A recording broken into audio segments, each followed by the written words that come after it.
तेल लेके आओ। आओ, जल्दी आओ। आओ, शीघ्र आओ।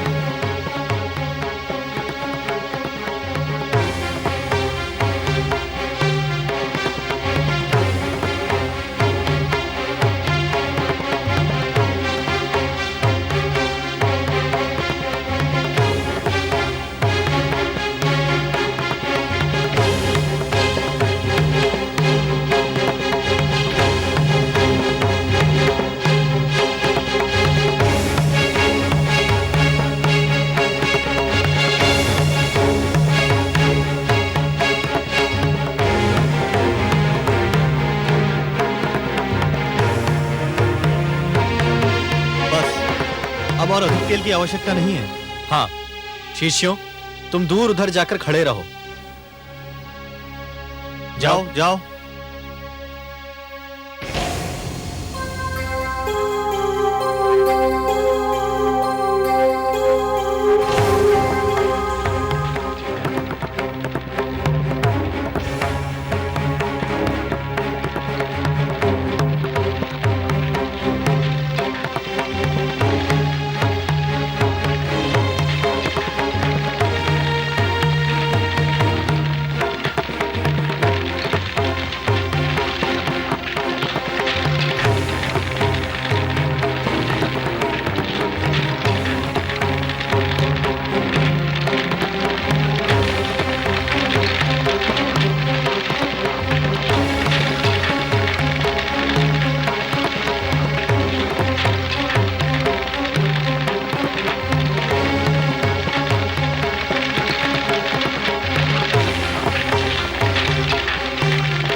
ये सब क्या हो रहा है? एक अतिथि की प्रतीक्षा है, हम उसी के लिए भोजन बना रहे हैं। एक अतिथि के लिए इतना सारा भोजन? हाँ, बहुत विशाल काय है वह अतिथि, बहुत बड़ा पेट है उसका। उसका भोजन इसी तेल में तला जाएगा। जाओ शिष्य, तुम अपना स्थान ग्रहण करो।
कहाँ है मेरा भोजन?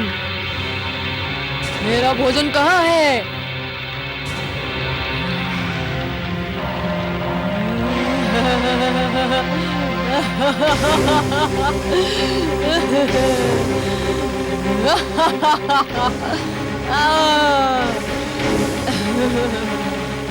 वासुदेवाय ओम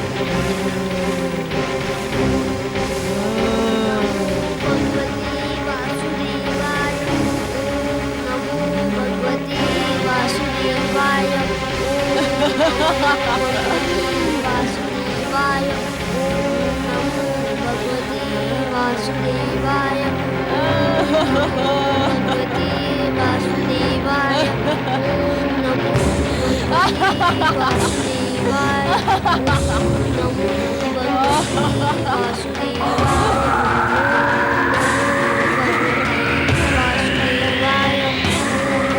नमो वासुदेवाय नमो भगवते वासुदेवाय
मुझे तुम्हारी बलि स्वीकार नहीं है।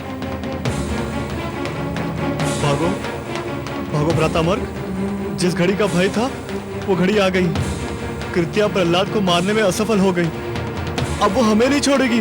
हमने उसे बुलाया था। मारे गए हम तो। हम पर दया करो कृत्या। कृत्या हम पर दया करो।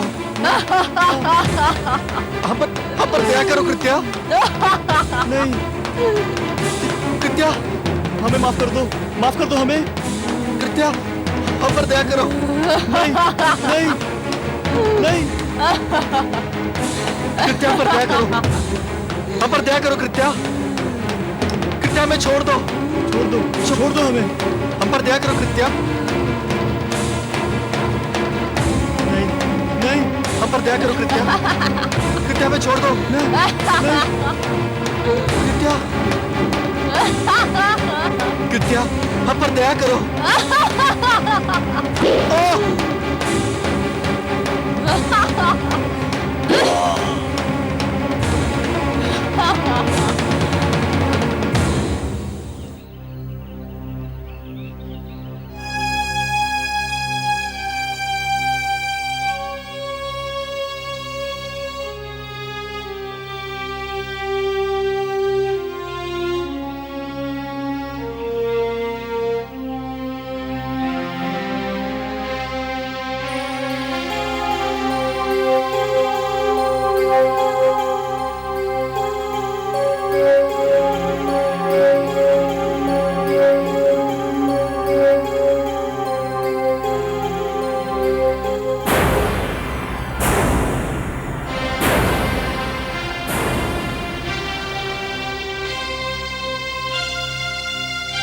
गुरुशन, गुरु मार्ग।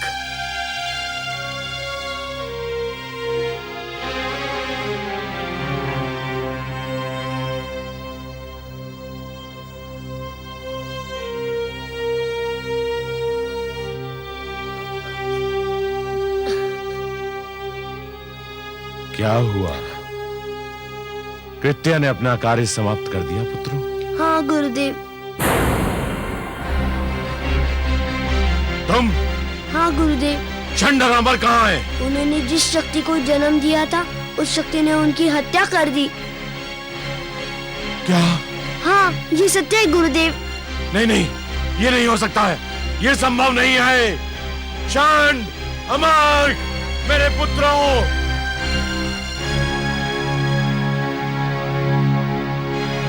चंड अमर!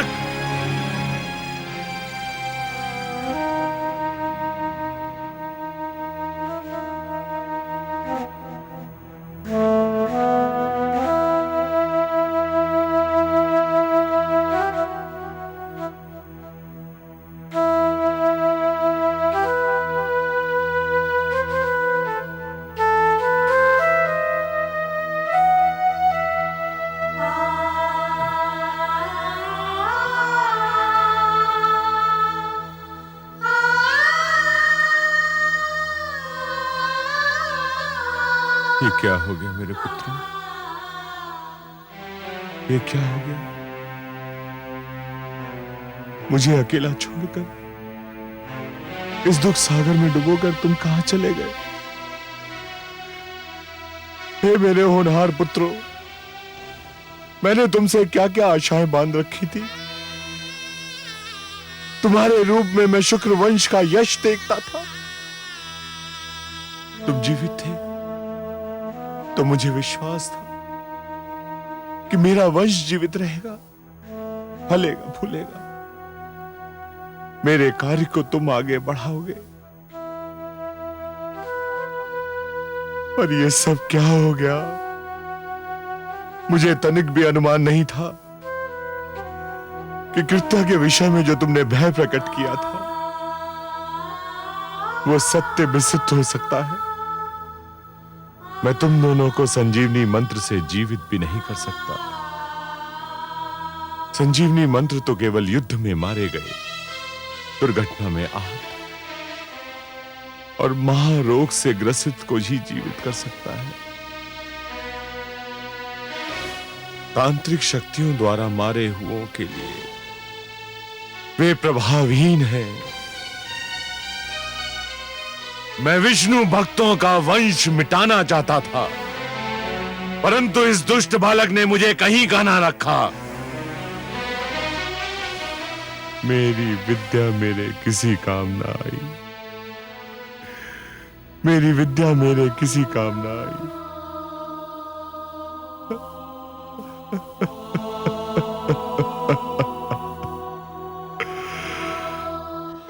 मैं कहती थी ना, जो दूसरों का बुरा चाहते हैं स्वयं उनका बुरा हो जाता है।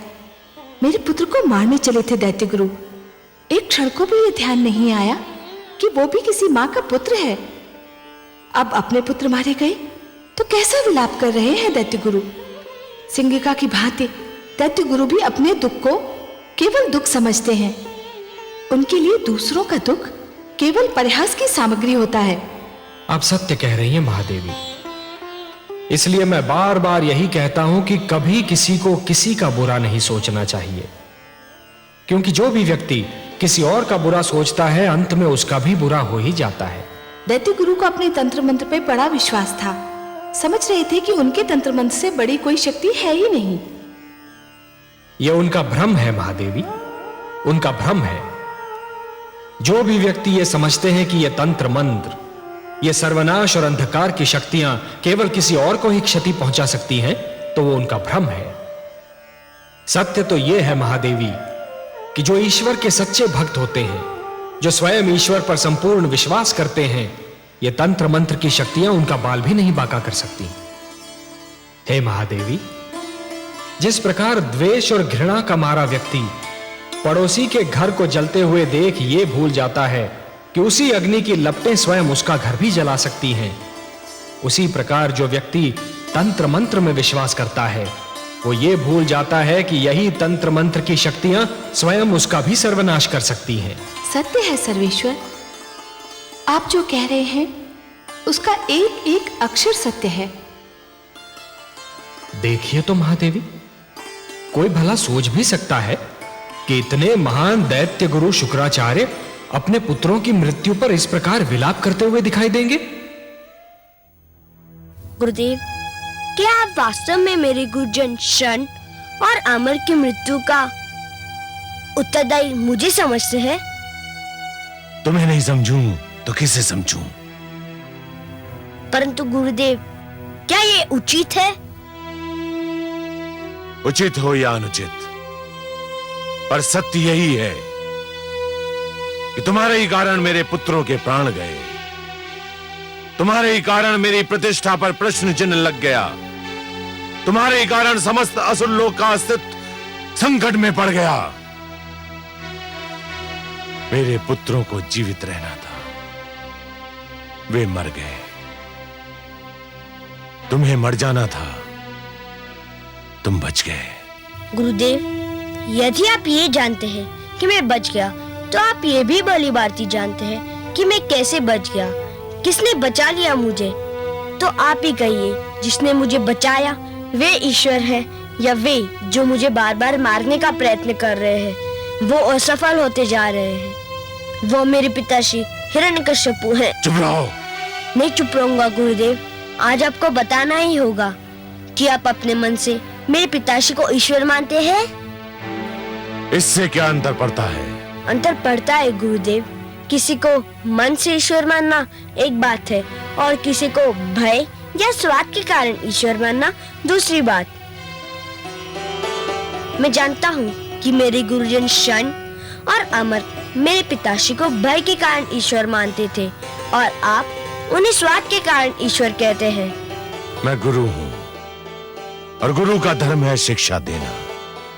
गुरु अपने शिक्षकों को वही पाठ पढ़ाता है जो उसे पढ़ाने के लिए कहा जाता है। क्या गुरु का धर्म ये देखना नहीं है कि उसे जो पाठ पढ़ाने के लिए कहा जा रहा है वह उचित भी है नहीं? इस समय तू बड़े बोल इसलिए बोल रहा है कि तेरी विजय हुई है और मेरी पराजय। तू प्रसन्न है और मैं दुखी।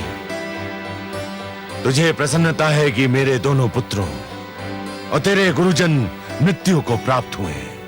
जो शिष्य अपने गुरु की मृत्यु का हर्ष मनाए उसके जीवन को धिक्कार है। केवल मैं जानता हूँ गुरुदेव कि मैं अपने गुरुजन शंडर आमक से कितना प्रेम करता था। केवल मैं जानता हूँ कि उनके मृतक शरीर को देखकर मेरे मन पर क्या बीत रही है। जिस समय वो दुष्ट राक्षसी मेरे गुरुजन का वध कर रही थी, मेरा वश चलता तो मैं उसके खड़क के आगे अपना सिर कर देता। बंद करो ये अभिनय। ये अभिनय नहीं गुरुदेव, ये मेरे दुखी मन की पुकार है।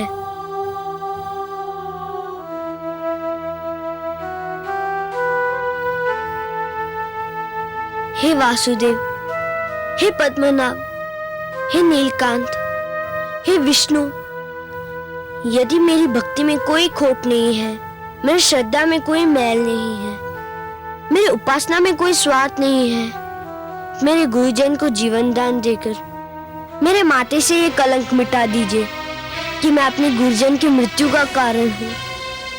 उनके जीवन का अंत इसलिए हुआ कि आपको मेरा जीवन बचाना था। ये आपसे मेरी अंतिम प्रार्थना है। इसके उपरांत मैं आपसे कुछ नहीं मांगूंगा। हे सर्वेश्वर, मेरी लाज रखिए। मेरे गुरुजनों को जीवन दान दीजिए। मेरे गुरुजनों को जीवन दान दीजिए।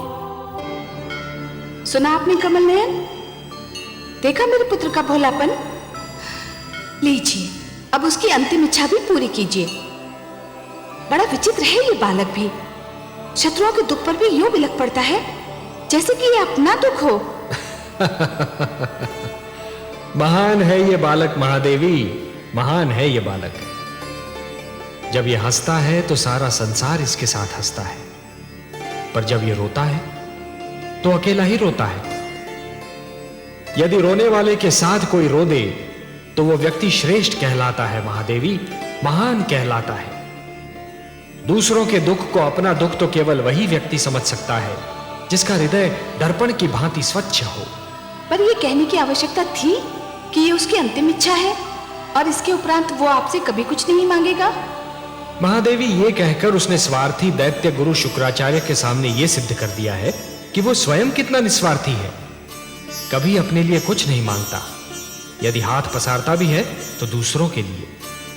संभवतः आपका पुत्र भी यह समझता है कि मेरे भक्त मेरे वश में है, किंतु सत्य तो यह है महादेवी कि स्वयं मैं अपने भक्तों के वश में हूं। अपने प्रेम से, अपने विश्वास से, अपनी भक्ति से और अपनी श्रद्धा से मेरे सारे भक्त बार बार मुझे उनकी सहायता करने के लिए विवश करते रहे हैं और करते रहेंगे। और मुझे अपनी इस विवशता पर कितनी प्रसन्नता होती है, इसका मैं क्या वर्णन करूं महादेवी, इसका मैं क्या वर्णन करूं। मैं आपके इस पुत्र की प्रार्थना और मेरे इस भक्त की प्रार्थना को कैसे टाल सकता हूं महादेवी?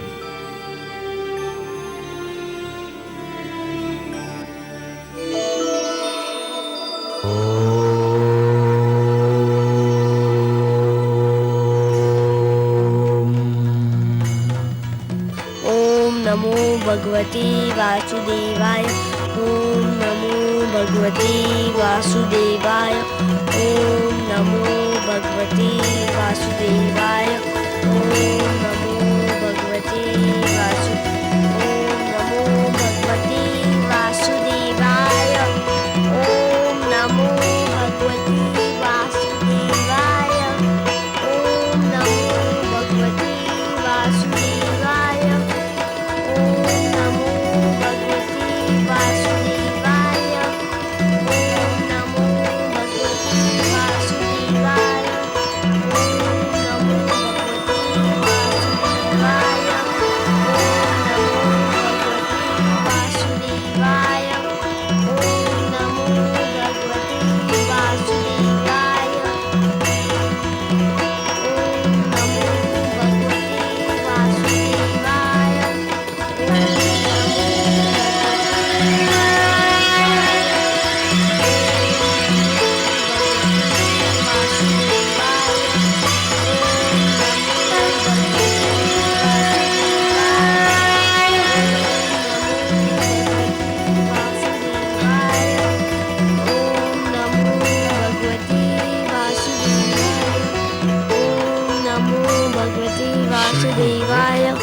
जीवित हो गए। ओम नमो भगवते वासुदेवाय।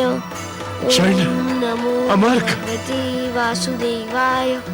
ओम नमो भगवते शिष्य प्रहलाद। वासुदेवाय। राजकुमार,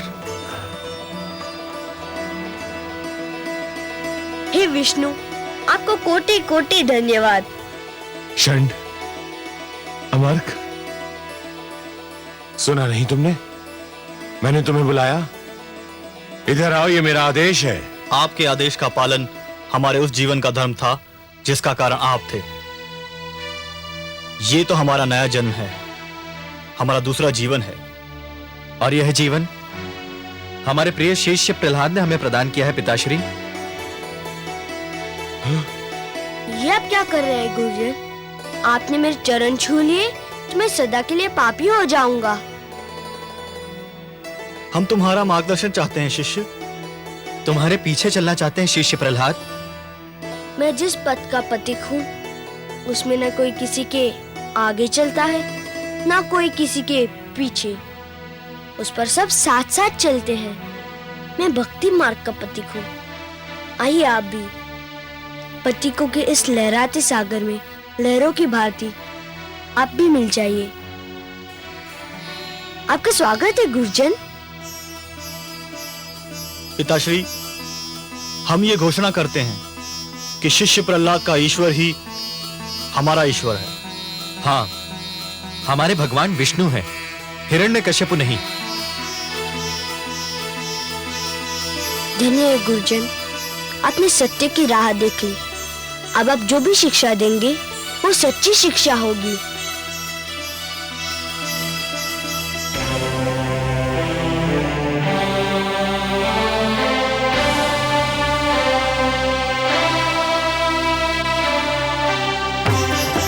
सावधान! कामरूप नरेश महाराज विप्रचित्ति और राजकुमार आह्लाद पधार रहे हैं।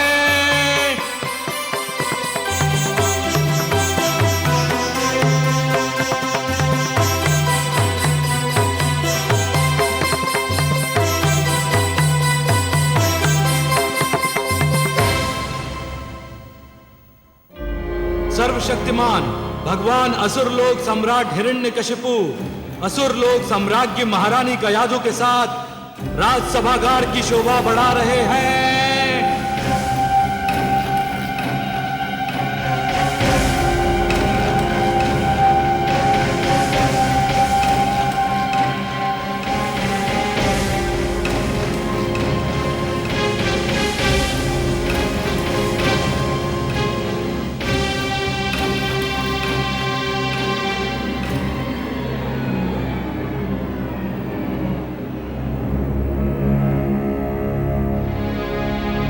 असुरलोक वासियों,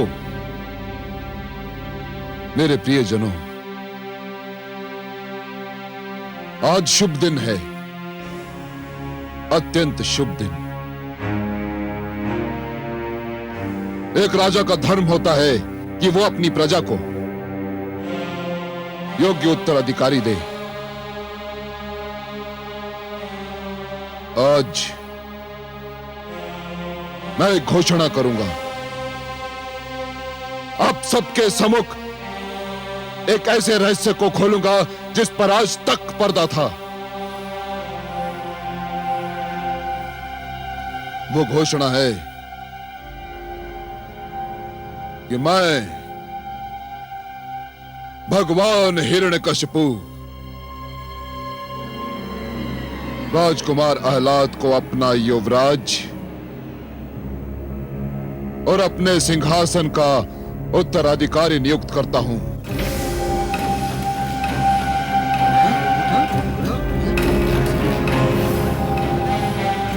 किंतु वे तो कामरूप नरेश के युवराज हैं। हाँ, इनकी माता होलिका थी और इनके पिता महाराज विप्रचित्ति हैं। नहीं, नहीं, यही वो रहस्य है जिससे मैं पर्दा हटाना चाहता था। सत्य तो यह है कि राजकुमार आह्लाद मेरा ज्येष्ठ पुत्र है। इसे मैंने और महारानी कयाधु ने मेरी बहन सिंगिका की गोद में डाल दिया था। यह सत्य कोई नहीं जानता। आज मैं वास्तविक अधिकारी को उसका अधिकार दे रहा हूं। आज मैं राजकुमार आह्लाद को अपना युवराज घोषित करता हूं।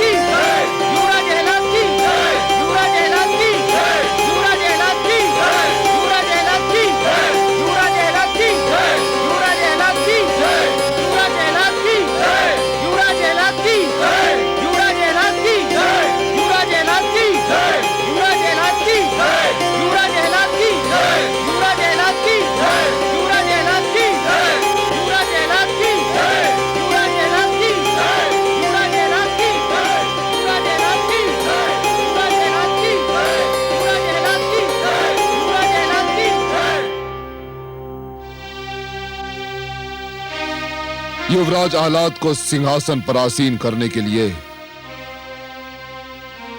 मुझे गुरुवर शुक्राचार्य की प्रतीक्षा है। यह विधि वे ही संपन्न करेंगे। वे किसी भी क्षण आते होंगे, एक समाचार लेकर, एक सुंदर समाचार लेकर। मेरे बैरी, मेरे विरोधी, मेरे विद्रोही प्रहलाद की मृत्यु का समाचार लेकर। नहीं! तो क्या गुरुजन, शन और अमर्क उसे झूठ बोलकर मेरे पुत्र को साथ ले गए थे? महारानी, मेरे और प्रहलाद के मध्य जो संघर्ष चल रहा है, उसमें झूठ कोई पाप नहीं। एक ऐसा शस्त्र है जिसका प्रयोग सर्वथा उचित और न्याय संगत है। हे असुर लोक के वासियों, यह जान लो, हम और तुम एक ऐसे युग में जी रहे हैं जिसमें सत्य की शिक्षा देने वाले, मार्गदर्शन का धर्म निभाने वाले गुरु भी झूठ बोलने लगे हैं।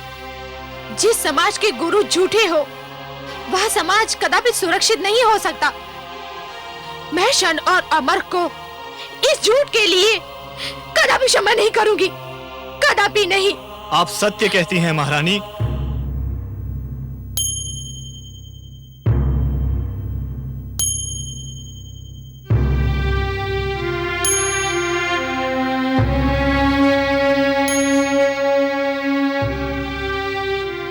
आप सत्य कहती हैं महारानी। हम क्षमा योग्य नहीं हैं। परंतु हमने आपसे झूठ बोलकर केवल अपने पिताश्री दैत्य गुरु शुक्राचार्य के आदेश का पालन किया था। नहीं! अर्थात अब मेरा पुत्र प्रहलाद इस संसार में नहीं है? नहीं माते, मैं इसी संसार में हूँ।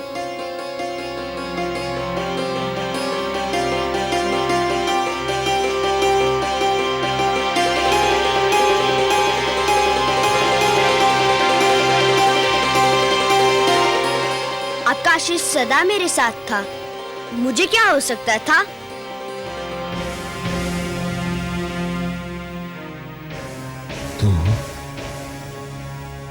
तू अभी भी जीवित है? हाँ पिताश्री, भगवान विष्णु की कृपा से मैं बच गया। किंतु मैं आपसे ये पूछता हूँ कि आपके आज्ञा अनुसार मेरा वध हो जाता तो क्या आप मुझे पुनः जीवित कर सकते थे? बंद कर अपना प्रलाप। गुरुदेव कहाँ है? कहाँ है गुरुदेव? मैं यहाँ हूँ दैत्येंद्र। ये मैं क्या देख रहा हूँ गुरुदेव? षंड और अमर के निर्जीव स्वर, आपका पहली बार झुका हुआ सिर, और ये जीवित दुष्ट प्रहलाद, ये मैं क्या देख रहा हूँ गुरुदेव? कहीं मैं स्वप्न तो नहीं देख रहा? नहीं वत्स हिरण्यकशिपु, ये सत्य है, अत्यंत कटु सत्य। मैंने कृत्या क्रिया द्वारा प्रहलाद का अंत करना चाहता, परंतु राक्षसी कृत्या ने उल्टे मेरे दोनों पुत्रों षंड और अमर को मार डाला। किंतु ये दोनों तो जीवित हैं गुरुदेव, ये दोनों तो जीवित हैं। यही तो खेद और लज्जा का विषय है।